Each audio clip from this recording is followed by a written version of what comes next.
चलिए, चाइना में लगभग हम लोगों ने सभी कुछ, उसकी इंडस्ट्री, उसका एग्रीकल्चर, ठीक है, वहां पर पाए जाने वाले कुछ इंपॉर्टेंट टाइप के सॉइल्स, ये सब हम लोगों ने कवर कर लिया। ठीक है, अब हम लोग देखते हैं miscellaneous facts about China. China के बारे में कुछ छोटे मोटे फैक्ट्स जो हमसे छूट गए हैं वो हम लोग कवर करते हैं। सैटेलाइट नेविगेशन सिस्टम, चीन का सैटेलाइट नेविगेशन सिस्टम यानी जीपीएस जैसा उसका सैटेलाइट नेविगेशन सिस्टम चीन ने अपना खुद का बनाया हुआ है, उसका नाम है वीडू। ठीक है, स्पेलिंग है BIE और फिर DOU, जिसमें कैपिटल B और D बड़ा है।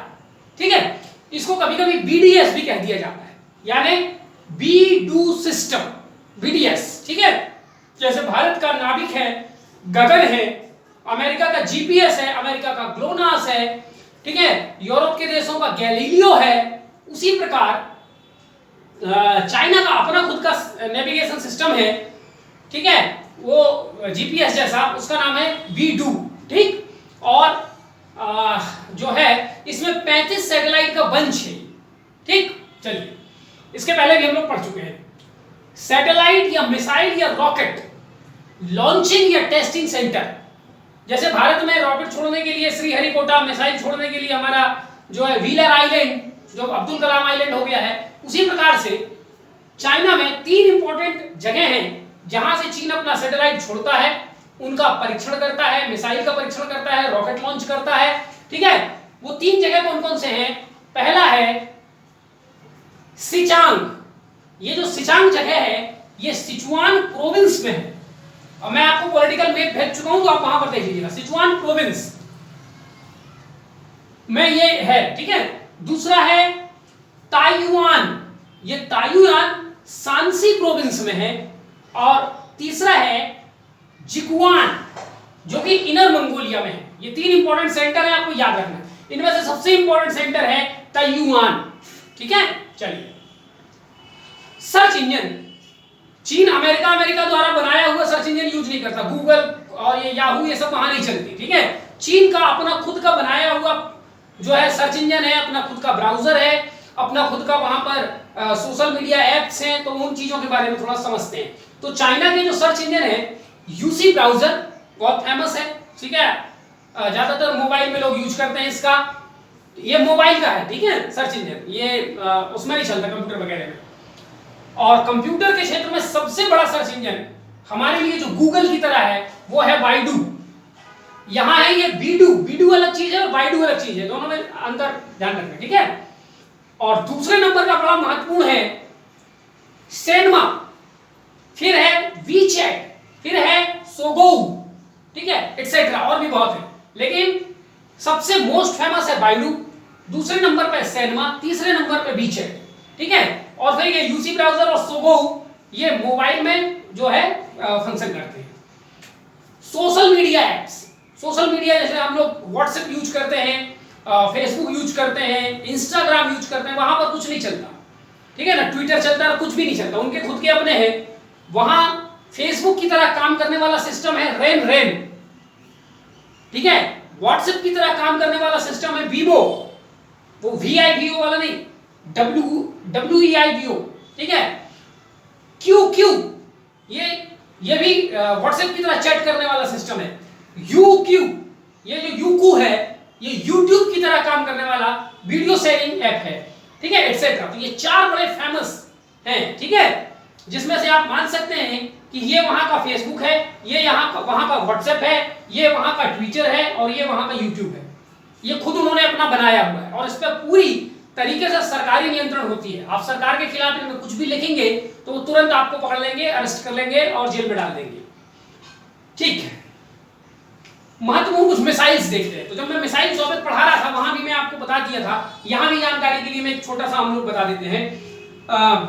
चाइना के बैलिस्टिक मिसाइल में चीन के सबसे इंपॉर्टेंट है डोंगफेंग मिसाइल, जिसको शॉर्ट में DF मिसाइल बोलते हैं। ठीक है, तो जहां कहीं भी आपको मिसाइल में DF सीरीज यानी DF1, DF2, DF3, DF41, DF45, DF12 इस प्रकार के DF के बाद कोई भी नंबर लिखा दिखाई दे, आप समझ लीजिए वहां का ये क्या है, मिसाइल। ठीक है, और सबके सब बैलिस्टिक मिसाइल है। दूसरा है JL series, JL1, JL2, JL3 ऐसा कुछ यदि नाम आता है तो वो चाइना की बैलिस्टिक मिसाइल्स है। क्रूज मिसाइल, क्रूज मिसाइल में चाइना का HN series, HN1, HN2 like that, और YJ सीरीज ये यहाँ के क्रूज मिसाइल है। ठीक है, तो बस इतने में ही हमने चाइना के मिसाइल को कंप्लीट कर दिया। ठीक है, भारत की तरह अलग अलग नाम नहीं है वहां, अग्नि है ना, और जो है सौर्या और फलाना ठिकाना। ठीक, यहाँ पर बस नंबर 1 नंबर 2 करके आगे बढ़ाते जाते हैं। फाइटर प्लेन्स, जो बड़े महत्वपूर्ण फाइटर प्लेन्स हैं चीन के, वो है जे सीरीज।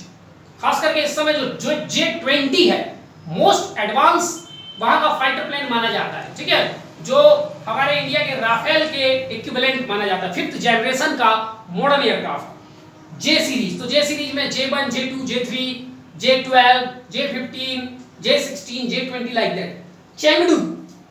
और तीसरा है सेनयांग, ये वहां के इंपॉर्टेंट फाइटर प्लेन्स हैं।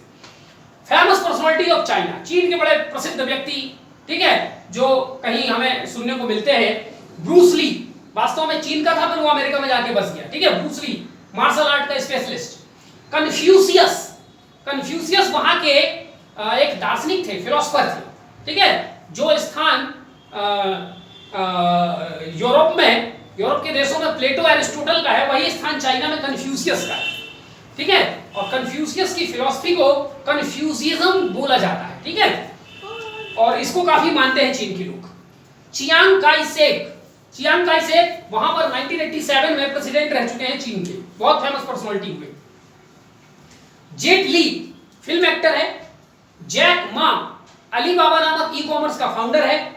जैकी चैन एशिया का सबसे ज्यादा पैसा प्राप्त करने वाला फिल्मी एक्टर जैकी चैन, और दूसरे नंबर पे आते हैं रजनीकांत। ठीक है, ये ध्यान रखना, दुनिया में सबसे ज्यादा पैसा लेने वाला एक्टर कौन है एशिया में, दुनिया में एशिया में, वो है जैकी चैन, और दूसरे नंबर पे रजनीकांत। ठीक है, फिर है माओ जेडोंग, या इन्हीं को बोलते हैं माओ त्से तुंग। ये एक रिवोल्यूशनरी लीडर थे जिन्होंने रिपब्लिक ऑफ चाइना को उखाड़ फेंका, ताइवान को मान्यता नहीं दी, और फिर उसकी जगह पर पीपल रिपब्लिक ऑफ चाइना की स्थापना की। बड़े क्रांतिकारी नेता। ठीक है, आज भी इनके सिद्धांत को पूरी दुनिया में माना जाता है, जिसको माओवाद या माओइज्म कहा जाता है। मार्गरेट चान वहां की फेमस फिजिशियन, डॉक्टर है। ठीक है, बहुत फेमस मार्गरेट चान। राबिया कादिर, कल हम लोगों ने देख लिया था, उइगुर नेता है, पॉलिटिशियन है, और सोशल वर्कर है, बिजनेस पर्सन भी है। फिर है सुन यात सेन, बड़े फेमस डेमोक्रेटिक लीडर, जिन्होंने वहां के राजवंश को समाप्त करके रिपब्लिक ऑफ चाइना की स्थापना 1912 में किया था। लियो जियाबाओ, बहुत फेमस डेमोक्रेटिक लीडर चाइना के, इन्होंने डेमोक्रेसी की मांग चीन में की, और इसी बात को ध्यान में रखते हुए 2012 में इनको शांति का नोबेल पुरस्कार दिया गया, और चाइना का दिमाग खराब हो गया। चाइना ने आदेश दिया कि ढूंढ के मार डालो, क्योंकि इसको ढूंढ के नहीं मारोगे तो ये जो है डेमोक्रेसी की बिगुल बनाता रहेगा पूरे चीन में, और लोगों को उकसाता रहेगा, और डेमोक्रेसी हमें देनी नहीं है अपने लोगों को। तो ये बेचारा भाग के फिर अमेरिका चला गया। ठीक है, फिर है याओ मिंग, बड़े फेमस बास्केटबॉल प्लेयर है वहां के। ठीक है, तो ये कुछ महत्वपूर्ण फेमस पर्सनालिटीज हैं चाइना में। ठीक, चलिए अब कुछ करंट में, जो चाइना और इंडिया के रिलेशन में कुछ करंट में कुछ टॉपिक है। गैलोवान या गलवान रिवर, और इसी की घाटी को बोला जाता है गलवान वैली। तो गलवान रिवर एक महत्वपूर्ण रिवर है जो लद्दाख में बहती है भारत में, और लद्दाख और चीन के अक्साई चीन वाले एरिया के बॉर्डर में बहती है।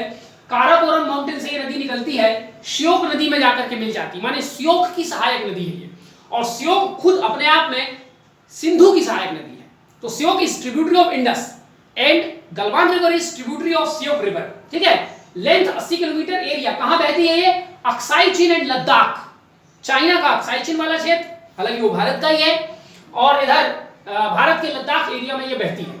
ठीक है, इस समय ये गलवान एरिया, जो कि लाइन ऑफ एक्चुअल कंट्रोल के आसपास का ये एरिया है, ये बड़ा टेंस माहौल है। और अभी 16 जून को चीन की सेना ने इसी गलवान घाटी पर हमारे कुछ सैनिकों के साथ झड़प किया था, जिसमें से भारत के 20 सैनिक और उसके लगभग 60 सैनिक मारे गए थे। ठीक है, तो ये गलवान घाटी के बारे में आपको ध्यान रखना है। इसी समय और एक बड़ा इंपॉर्टेंट एरिया फेमस है, फिंगर एरिया। फिंगर एरिया ये भी लद्दाख में है। लद्दाख में एक झील है जिसका नाम है पेंगोंग सो, TSO। TSO चाइनीज भाषा है या लद्दाख की भाषा है, जिसका हिंदी में मतलब होता है झील और अंग्रेजी में लेक। ठीक है, तो हम पेंगोंग सो कहे या पेंगोंग लेक कहे, दोनों का एक ही मतलब है। तो लद्दाख में एक झील है पेंगोंग झील, और उस झील से 8 क्लिफ निकले हुए, क्लिफ माने मिट्टी के क्षेत्र जो हैं वो निकले हुए हैं इस तरीके से उंगलियों के आकार में, ठीक है। इधर एक मिट्टी का टीला सा निकला हुआ है, फिर पानी है, फिर मिट्टी का टीला है, फिर पानी है, फिर मिट्टी का टीला, फिर पानी, ठीक है। 8 उंगलियां ऐसी निकली हुई है, ठीक है। और ये जो 8 उंगलियां निकली हुई है इनको कहा जाता है सिरिजाप रेंज, माने एक पर्वत की तरह ऊंचे उठे, ठीक है, बहुत ऊंचाई में पर्वत पे और बीच में झील है, तो उसको कहा जाता है सिरिजाप रेंज। और इसी सिरिजाप रेंज की 8 बहुत ऊंचे ऊंचे टीले हैं जिनको 8 उंगलियां कही जाती हैं, 8 फिंगर्स कहे जाते हैं, और उस पूरे एरिया को जो है फिंगर एरिया कहा जाता है। ये भी एलएसी के पास, लाइन ऑफ एक्चुअल कंट्रोल के पास सिचुएटेड एक महत्वपूर्ण स्ट्रेटेजिक रीजन है फिंगर एरिया, ठीक है। तो इसके जो 8 फिंगर हैं उनमें से 4 फिंगर भारत की तरफ हैं और 4 फिंगर जो है एलएसी के उस पार है, ठीक है। तो भारत ने फिंगर 4 पर, अभी जो फिंगर नंबर 4 है उस पर चीन ने कब्जा कर लिया था, उसको हटाया है भी, ठीक है। और धीरे धीरे हम फिंगर 5 वगैरह के आगे भी बढ़ रहे हैं, ठीक है। चलिए, तो ये बात समझ में आ गई। Line of actual control, LAC, line of actual control क्या है? Border line between Ladakh region of India and Tibet autonomous region of China, यानी भारत की 2 जगह पर सीमा मिलती है, एक वेस्ट में और एक ईस्ट में।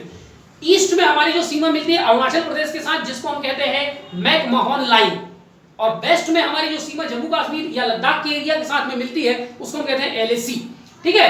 तो ये एलएसी चाइना और तिब्बत के बीच में, यानी इंडिया और चीन के बीच में एक बॉर्डर लाइन है जो कि आर्टिफिशियली 1962 के युद्ध के बाद ड्रॉ किया गया था, ठीक।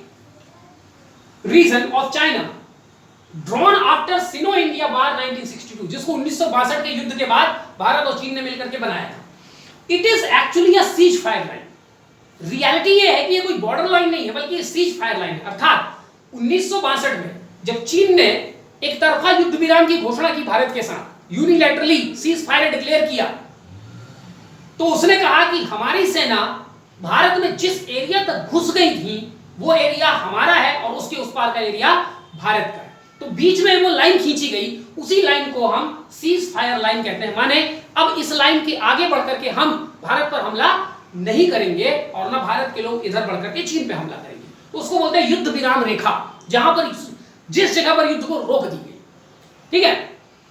तो चीन ने जो है एलएसी का एक ये जो एलएसी जो है मैप में खींचा गया, लेकिन चीन समय समय पर अपने सैनिकों को आगे बढ़ाता गया, आगे बढ़ाता गया, आगे बढ़ाता गया, भारत की तरफ घुसता गया, ठीक है। और जब चाहे उसकी मर्जी में जो आ जाता था, बोला नहीं एलएसी तो यहां से है, ठीक।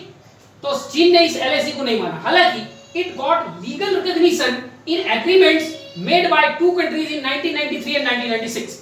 भारत और चीन के बीच में 2 बार एग्रीमेंट हुआ, एक 93 में और एक 96 में, और दोनों देशों ने निश्चित किया कि एलएसी का मतलब क्या है और वो एलएसी वास्तव में कहां से गुजरती है, और उसको दोनों देश मानेंगे, ठीक। लेकिन चीन अपनी मनमानी करता है और उस एलएसी को कभी नहीं मानता और उस एलएसी को हमेशा भारत की तरफ धकेल देता है और कहता है कि पूरा लद्दाख एरिया जो है वो चीन का है, ठीक है। तो यही विवाद का मुद्दा है, ठीक। चलिए, दौलत बेग ओल्डी, शॉर्ट में डीबीओ, दौलत बेग ओल्डी लद्दाख में लगभग 16,000 फीट की ऊंचाई पर स्थित ये भारत का एक मिलिट्री बेस है और इंडियन एयरफोर्स का यहां पर एयर बेस है, ठीक है। तो Indian military base at Ladakh, Bharat Ladakh में भारतीय सेना का एक मिलिट्री बेस है। इसके अलावा ये वर्ल्ड्स हाईएस्ट एयर स्ट्रिप या एयर बेस या एयरपोर्ट है 16,614 फीट की ऊंचाई पर। Chip chap river flows south of it, Daulat Beg Oldi के दक्षिण से एक नदी बहती है जिसका नाम है चिप चैप रिवर, ये ठीक है, ये बातें आपको ध्यान रखनी है। Security forces of India engaged in synonym India border protection, एक बार परीक्षा में पूछ लिया गया था कि भारत और बांग्लादेश के बीच में जो सीमा है उसकी सुरक्षा कौन सी सेना, कौन सी फोर्स भारत की करती है, बॉर्डर सिक्योरिटी फोर्स, ठीक है। तो ऐसे आपको ध्यान रखना। तो यहां पर चीन और भारत के बीच की जो सीमा है उसकी सुरक्षा व्यवस्था करने वाले फोर्स का नाम क्या है? तो भारत और चीन की सीमा 2 तरफ है, एक वेस्ट में जम्मू कश्मीर की तरफ और एक ईस्ट में अरुणाचल प्रदेश की तरफ। तो वेस्ट की तरफ जो भारत चीन सीमा की सुरक्षा का जिम्मा है वो दिया गया है स्पेशल फ्रंटियर फोर्स को, एसएफएफ। एसएफएफ का क्या है? एसएफएफ क्या है? Special and secret guerrilla force of India created on 14 नवंबर 1962। युद्ध हो चुका था भारत और चीन का, उसके बाद इस स्पेशल फोर्स को बनाया गया, और केवल ये स्पेशल नहीं है बल्कि सीक्रेट भी है। स्पेशल एंड सीक्रेट फोर्स, यानी भारत इसके बारे में ज्यादा बात नहीं करता, ठीक है। और इसको लद्दाख में डिप्लॉय किया गया। इनकी स्पेशलिटी ये है, दो बातें इस फोर्स के बारे में खास है। नंबर वन, इसमें तिब्बती लोगों को, और जो लद्दाख में तिब्बत जैसे दिखने वाले लोग हैं, चाइनीज जैसे दिखने वाले लोग हैं, उनसे मिलकर के बनाया हुआ ये फोर्स है, नंबर वन। नंबर टू, ये सीक्रेट रूप से काम करती है। नंबर तीन, ये गुरिल्ला वारफेयर में माहिर है। गुरिल्ला वारफेयर माने छुप के हमला करना, ठीक है, और गायब हो जाना, ठीक। चौथी बात, ये माउंटेन वारफेयर के क्षेत्र में बहुत एक्सपर्ट है, माने बहुत अधिक ऊंचाई पर युद्ध लड़ने की कला भारत में इनसे बेहतर कोई नहीं जानता। तो ये 3-4-5 बातें इनके बारे में खास है, ठीक है। इसका जो हेडक्वार्टर है वो है चक्राता, उत्तराखंड में। इसका हेडक्वार्टर उत्तराखंड के चक्राता में है, और it is not part of Indian army. ये इंडिया भारतीय सेना का हिस्सा नहीं है, बल्कि ये research and analysis wing, RAW, raw कहते हैं जिसको, उसके अधीन रह करके काम करती है। और रॉ खुद कैबिनेट सेक्रेटेरिएट के अंदर आता है, और कैबिनेट सेक्रेटेरिएट PMO के अंदर आता है। यानी ये जो स्पेशल फ्रंटियर फोर्स के लोग हैं, इनको जो भी सूचना मिलती है ये सीधे ले जाकर के रॉ को देते हैं। रॉ सीधे अपनी सूचना कैबिनेट सेक्रेटरी को देता है, और कैबिनेट सेक्रेटरी सीधे अपनी सूचना प्रधानमंत्री को देता है। तो there is no chance of leakage of information. Size, कितने लोग हैं इसमें? 5000 पर्सनल, मतलब 5000 सैनिक जो है इसमें काम करते हैं। इसका निकनेम है एक एस्टैब्लिशमेंट 22 नहीं पढ़ते, इसको पढ़ते हैं एस्टैब्लिशमेंट 22, इसका निकनेम है, ठीक है। तो स्पेशल फ्रंटियर फोर्स के बारे में भी आपको बात पता चल गई, ठीक है। अभी फिंगर 4 पर चीन ने कब्जा कर लिया था, उससे ढकेलने का काम, उनको बाहर करने का काम इसी स्पेशल फ्रंटियर फोर्स ने किया है। इसके अलावा स्पेशल फ्रंटियर फोर्स कुछ भारत के बहुत ज्यादा जो सोफिस्टिकेटेड मिशन होते हैं, ठीक है, जैसे कि जब सिख टेंपल में जो है कुछ आतंकवादी घुस गए थे, उनको मुक्त कराना, तो ये कमांडो फोर्स है एक प्रकार से, ठीक है। और भारत के बहुत कॉम्प्लिकेटेड मैटर्स में इनको इन्वॉल्व किया जाता है, अदरवाइज ये छोटे मोटे कामों में इनको इन्वॉल्व नहीं किया जाता। नंबर 2 है Indo Tibetan border police, ITBP। Bharat और चीन के बीच में जो ईस्ट में सीमा बनी हुई है, माने अरुणाचल प्रदेश, वहां पर इनकी तैनाती की गई है। और it is one of the 7 central armed forces of India. Bharat में 7 पैरामिलिट्री फोर्सेस हैं या आर्म्ड फोर्सेस हैं जो सीधे home affairs, ministry of home affairs के अंदर काम करती हैं। जैसे असम राइफल्स हो गया, ठीक है, बॉर्डर सिक्योरिटी फोर्स हो गया, इंडो तिब्बतन फोर्स हो गया। तो इस प्रकार से 7 पैरामिलिट्री या सेंट्रल आर्म्ड फोर्सेस भारत में है। ये उन्हीं में से एक है जिसका काम सीनो इंडिया बॉर्डर का पेट्रोलिंग और प्रोटेक्शन करना है इन ईस्टर्न सेक्टर, ठीक है। क्रिएटेड ऑन 24 अक्टूबर 1960, यानी इसकी स्थापना SSF के बाद में की गई थी। इसका हेडक्वार्टर नई दिल्ली में, ठीक। चलिए कुछ और नोट्स देखते हैं।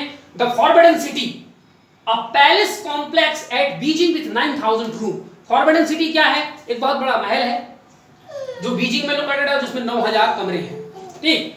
Giant panda are found along Yangtze river. चीन में यांगटी रिवर के आसपास जाइंट पेंडा पाए जाते हैं। दुनिया में सबसे ज्यादा पेंडा पाया जाता है चाइना में। World's largest population of pigs are found in China.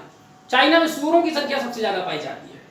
Terracotta army museum by first king of China, जो कि लिनटोंग डिस्ट्रिक्ट ऑफ चाइना में लोकेटेड। टेराकोटा आर्मी का मतलब है मिट्टी के बने हुए आदमकद सैनिकों की मूर्तियां लगी हुई हैं हजारों की संख्या में, ठीक है। ऐसी ये जो टेराकोटा आर्मी है, यानी मिट्टी से बने हुए सैनिक, इनको बनवाया था वहां के पहले शासक, जिनका नाम था जो क्वीन डायनेस्टी के थे, ठीक है, उन्होंने बनवाया था। वर्तमान में इसको एक म्यूजियम का रूप दे दिया गया है और लिनटोंग डिस्ट्रिक्ट चाइना में लोकेटेड है। द स्प्रिंग टेम्पल बुद्धा, बहुत बड़ा बुद्ध का टेम्पल है जहां पर बुद्ध की खड़ी हुई मूर्ति लगी हुई है। लुसान, चीन के लुसान में है। लुसान हैनान आइलैंड में एक जगह है, और ये second tallest statue of the world है after Sardar Patel of India, ठीक है। 420 फुट इसकी ऊंचाई है। Kublai Khan of Mongolia conquers China in 1271 and established Yuan dynasty. Mongolia का एक शासक था, उसने चीन पर हमला किया 1271 में और चीन पर कब्जा कर लिया कुबलाई खान ने, और वहां पर एक नए राजवंश की स्थापना की, युआन डायनेस्टी, जो बहुत ताकतवर डायनेस्टी हुई और बाद में इसी के डायनेस्टी के नाम पर वहां की करेंसी युआन रखा गया। और कुबलई खां ही दुनिया में पहले शासक थे जिन्होंने पेपर करेंसी इशू किया था। ठीक है, इसी के साथ ये चीन से रिलेटेड मैटर यहाँ पर समाप्त करते हैं। अब हम लोग नेक्स्ट वीडियो में कोई और कंट्रीज एशिया की हम लोग देखेंगे। ठीक है, तो चाइना मुझे लगता है काफी डिटेल से पढ़ लिया गया है। ठीक है, फिर भी कहीं कोई चीज झूठी है, आपको कोई इंफॉर्मेशन मिलती है तो उसे आप इनकॉर्पोरेट करें। ठीक है, थैंक यू।